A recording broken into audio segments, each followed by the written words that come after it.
नमस्कार. आजच्या व्हिडिओमध्ये तुमचं सर्वांचं स्वागत आहे. आजच्या व्हिडिओमध्ये आपण पाहणार आहोत भारतातल्या सगळ्यात जुन्या म्युच्युअल फंड स्कीम.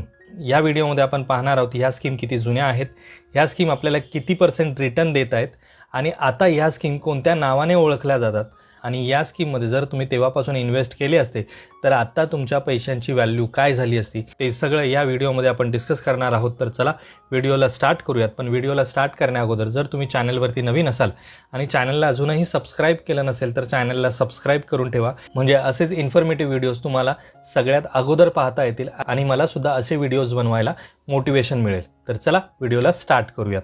भारतातील पहिली म्युच्युअल फंड स्कीम आणली UTI म्युच्युअल फंडने आणि ज्याचं नाव होतं UTI मास्टर शेअर्स. आता याचं नाव चेंज होऊन झालेलं आहे UTI लार्ज कॅप फंड. हा फंड मार्केटमध्ये आला 15 ऑक्टोबर 1986 रोजी. आत्ता याचा NAV आहे ₹297. गेल्या 3 वर्षात याने रिटर्न दिलेले आहेत जवळपास 16% आणि याची टोटल फंड व्हॅल्यू आहे ₹13,182 करोड 30 जूनपर्यंत. म्हणजे 1986 मध्ये पहिली म्युच्युअल फंड स्कीम मार्केटमध्ये आलेली आणि ती अजूनसुद्धा आहे. बऱ्याच लोकांना असं वाटतं की म्युच्युअल फंडमध्ये पैसे इन्व्हेस्ट केलं तर ती कंपनी बुडाली किंवा तो फंड बुडाला तर आमच्या पैशांचं काय. तर हा फंड बहाना 1986 पासून आहे, म्हणजे 38 वर्ष झाले या फंडला आणि अजूनही हा फंड मार्केटमध्ये UTI लार्ज कॅप फंड या नावाने ओळखला जातो. जर तुम्ही या फंडचा पोर्टफोलिओ पाहिलात तर इक्विटी होल्डिंग्स यांची 81% आहे, डेप्टमध्ये 2.47% आहे आणि अदर्समध्ये 15% इन्व्हेस्टमेंट यांची आहे. आता जर तुम्ही मार्केट कॅपिटलायझेशननुसार पाहिलं तर स्मॉल कॅप, मिड कॅप आणि लार्ज कॅप ह्या तिन्ही टाईपच्या फंड्समध्ये हा इन्व्हेस्ट करतो. त्यातल्या लार्ज कॅप कंपनीजमध्ये 85% इन्व्हेस्टमेंट आहे. आता याचा आपण परफॉर्मन्स पाहूया. 1 वर्षाचे रिटर्न जर पाहिले आपण तर 27% रिटर्न हा फंड तुम्हाला देतोय. 2 वर्षामध्ये तुम्हाला 14.72% रिटर्न देतोय. 5 वर्षामध्ये 16.51% आणि जेव्हापासून हा फंड मार्केटमध्ये आला तेव्हापासून याने 15.80% रिटर्न या फंडने दिलेले आहेत. म्हणजे जेव्हा हा फंड मार्केटमध्ये आला त्यावेळेस तुम्ही जर 10,000ची इन्व्हेस्टमेंट केली असती तर आज तीच इन्व्हेस्टमेंट ₹25,35,000. आता आपण अजून डिटेल्स पाहूयात. 1986 मध्ये जर SIP केली असती ₹100ची, मिनिमम ₹100ची SIP केली असती 30 वर्षासाठी, 15.18%चं आपण रेट ऑफ रिटर्न पाहतोय. तर 45,600 30 वर्षामध्ये तुमची इन्व्हेस्टमेंट असती आणि आत्ता मिळणारी जी रक्कम आहे ती 29,90,000च्या आसपास. म्हणजे 30 वर्षात तुमच्या ₹45,000चे 29 लाख रुपये झाले. सुरुवातीला 1986 मध्ये ₹100 भरणं म्हणजे खूप कठीण असेल SIP मंथली, पण हळूहळू जर पुढे गेलात तर ₹100 म्हणजे मामूली रक्कम होती इन्व्हेस्टमेंट करण्याची आणि ती मामूली रक्कम आता केवढ्या मोठ्या रकमेमध्ये बदलली गेलेली आहे.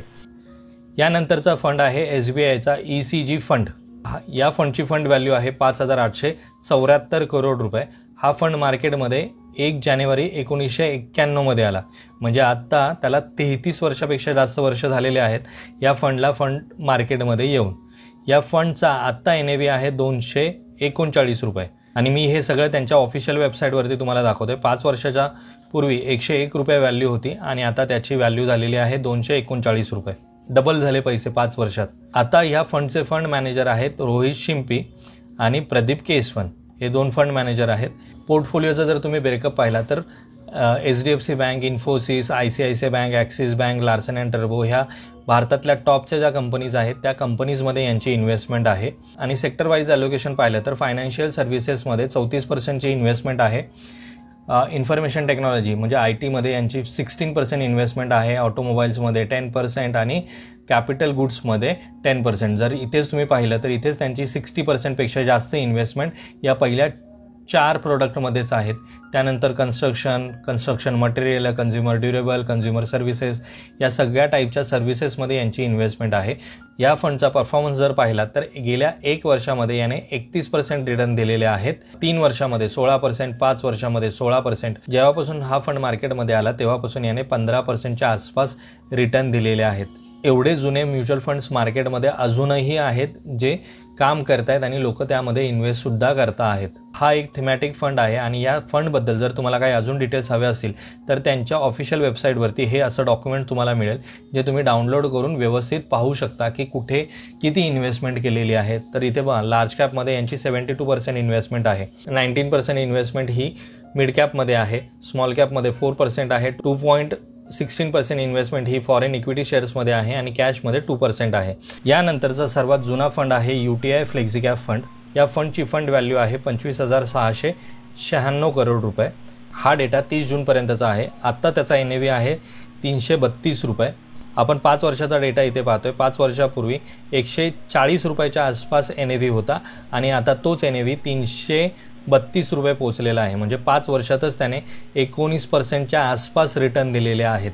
हा फंडसुद्धा इक्विटीमध्ये 73% इन्व्हेस्ट करतो, डेप्टमध्ये याची 4% इन्व्हेस्टमेंट आहे आणि अदर्समध्ये 22% इन्व्हेस्टमेंट या फंडने केलेली आहे. आणि जर मार्केट कॅपिटलायझेशननुसार पाहिलं तर लार्ज कॅपमध्येच 60% इन्व्हेस्टमेंट आहे, मिड कॅपमध्ये याची 29% इन्व्हेस्टमेंट आहे आणि स्मॉल कॅपमध्ये 10% इन्व्हेस्टमेंट या फंडने केलेली आहे. या फंडचे फंड मॅनेजर आहे अजय त्यागी, ज्यांच्याकडे 24 वर्षापेक्षाही जास्त वर्षाचा एक्सपिरियन्स आहे फंड मॅनेज करण्याचा. तर एका वर्षामध्ये हा 20% रिटर्न देतोय, 3 वर्षात 9%, 5 वर्षात 16% आणि जेव्हापासून हा फंड मार्केटमध्ये आला तेव्हापासून याने 12.66% रिटर्न दिलेले आहेत. म्हणजे बऱ्याच लोकांना असं वाटतं की म्युच्युअल फंडमध्ये पैसे जर आपण इन्व्हेस्ट केले तर ते पैसे आपले बुडतील. तर अशा टाईपचा माइंडसेट असलेल्या लोकांनी अशा जुन्या फंडमध्ये इन्व्हेस्ट केलं तर त्यांना थोडंसं एक सेफ्टी वाटेल. पण रिटर्न्सच्या हिशोबाने पाहिलात तर तुम्हाला खूप चांगले असे रिटर्न्स मिळणार नाहीत. ॲज अन ॲव्हरेज तुम्हाला 10, 12, 15% आसपास रिटर्न मिळतील. यानंतरचा सगळ्यात जुना फंड आहे टाटाचा large and mid cap fund. हा फंड मार्केटमध्ये आला 25 फेब्रुवारी 1993 मध्ये. म्हणजे 31 वर्ष 5 महिने झालेले आहेत या फंडला मार्केटमध्ये येऊन. आणि याचा एक्सपेन्स रेशो जर तुम्ही पाहिलात तर 0.72% आहे. म्हणजे हा खूप चांगला एक्सपेन्स रेशो म्हणता येईल याला. या फंडची फंड व्हॅल्यू आहे 7,967 करोड 30 जूनपर्यंत. आत्ताचा याचा NAV आहे 600 रुपये आणि गेल्या एका वर्षामध्ये याने 34% आसपास रिटर्न दिलेले आहेत. आता आपण याचा होल्डिंग्स पाहूयात. जर होल्डिंग्स तुम्ही पाहिले तर 45% इन्व्हेस्टमेंट ही यांची लार्ज कॅपमध्ये असते, मिड कॅपमध्ये 40% आसपास आणि स्मॉल कॅपमध्ये 15% आसपास यांची इन्व्हेस्टमेंट आहे. त्यानंतर जर होल्डिंग्स वाईज पाहिलं तर HDFCमध्ये इन्व्हेस्टमेंट आहे, रिलायन्समध्ये आहे, स्टेट बँक ऑफ इंडियामध्ये आहे, ICICI बँकमध्ये आहे आणि अजून डिटेल्स आपण जर याच्यावरती क्लिक केलं तर आपल्याला अजून डिटेल्ससुद्धा समजतील. आणि सोबतच जर सेक्टर वाईज पाहिलं तर 30% इन्व्हेस्टमेंट यांची फायनान्शियल सर्व्हिस प्रोव्हाइड करणाऱ्या कंपनीजमध्ये आहे. कॅपिटल गुड्समध्ये 9%, फास्ट मुव्हिंग कन्झ्युमर गुड्समध्ये 7%, ऑटोमोबाईल्समध्ये 7% आणि केमिकल्समध्ये 6%. तर ओव्हरऑल ह्याच्याच जर तुम्ही टोटल केली तर हीच तुमची 50% आसपास टोटल जाते. म्हणजे 50% इन्व्हेस्टमेंट पहिल्या 5 सेक्टर्समध्ये आहेत. ऑगस्ट 2019 मध्ये 211 रुपये NAV होता आणि तोच NAV आता झालेला आहे 592 रुपये. बरेच लोक असं सांगत होते की ज्यावेळेस कोरोना होता, कोरोनानंतर NAV खाली गेला आणि आता खूप वरती गेलेला आहे. असं नाही आहे.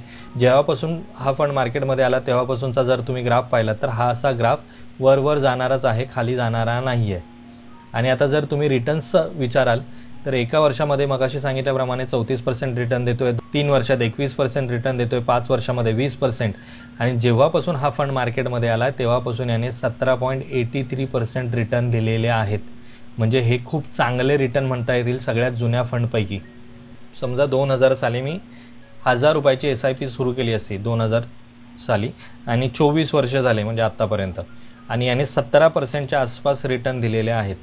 तर माझी इन्व्हेस्टेड अमाऊंट असती 2,88,000 रुपये आणि आता त्या 2,88,000 रुपयाचे झाले असते 40,43,000 रुपये. यानंतरचा सगळ्यात जुना फंड आहे SBI large and mid cap fund. Fund value आहे 25,629 करोड रुपये. मार्केटमध्ये हा फंड आला 28 फेब्रुवारी 1993 मध्ये. म्हणजे 30 वर्षापेक्षाही जास्तचा काळ गेलेला आहे हा फंड येऊन मार्केटमध्ये. जुलै 2020 मध्ये 201 रुपयाला होता आणि आता त्याची व्हॅल्यू आहे 600 रुपये. 5 वर्षामध्ये 200चा NAV 600ला गेलेला आहे. पोर्टफोलिओ ब्रेकअप पाहूयात आपण.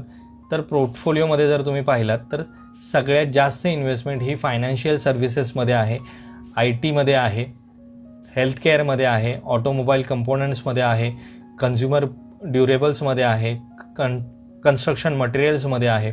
म्हणजे जे टॉपचे सेक्टर्स आहेत त्या सेक्टर्समध्ये यांची सगळ्यात जास्त इन्व्हेस्टमेंट आहे. आणि कंपनी वाईज जर तुम्ही पाहिला तर HDFC बँक, रिलायन्स इंडस्ट्रीज, कॅशमध्ये यांच्याकडे जास्त पैसे आहेत.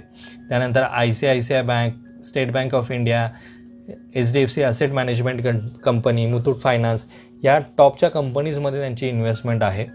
आणि जर परफॉर्मन्स पाहायचा असेल तर परफॉर्मन्समध्ये सुद्धा हा फंड बेस्ट आहे. एका वर्षामध्ये याने 34% रिटर्न दिलेले आहेत, गेल्या 3 वर्षामध्ये 20% रिटर्न दिलेले आहेत आणि गेल्या 5 वर्षामध्ये 21% रिटर्न ह्या फंडने दिलेले आहेत.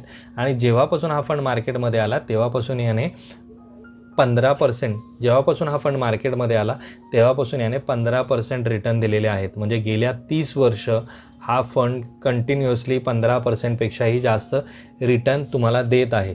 म्हणजे जर 1000ची SIP तुम्ही 30 वर्ष चालू ठेवली असती आणि 15%चे रिटर्न आपण कन्सिडर करतोय तर 3,60,000 रुपये तुमची इन्व्हेस्टमेंट असती आणि आता त्या 3,60,000चे 70,09,000 रुपये झाले असते. म्हणजे एवढे जुने हे फंड आहेत आणि ते रिटर्न्स पण तेवढेच चांगले देत आहेत तुम्हाला.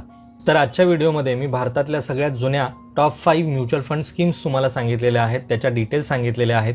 ते फंड आता मार्केटमध्ये कोणत्या नावाने आहेत त्याच्याही डिटेल्स सांगितलेल्या आहेत.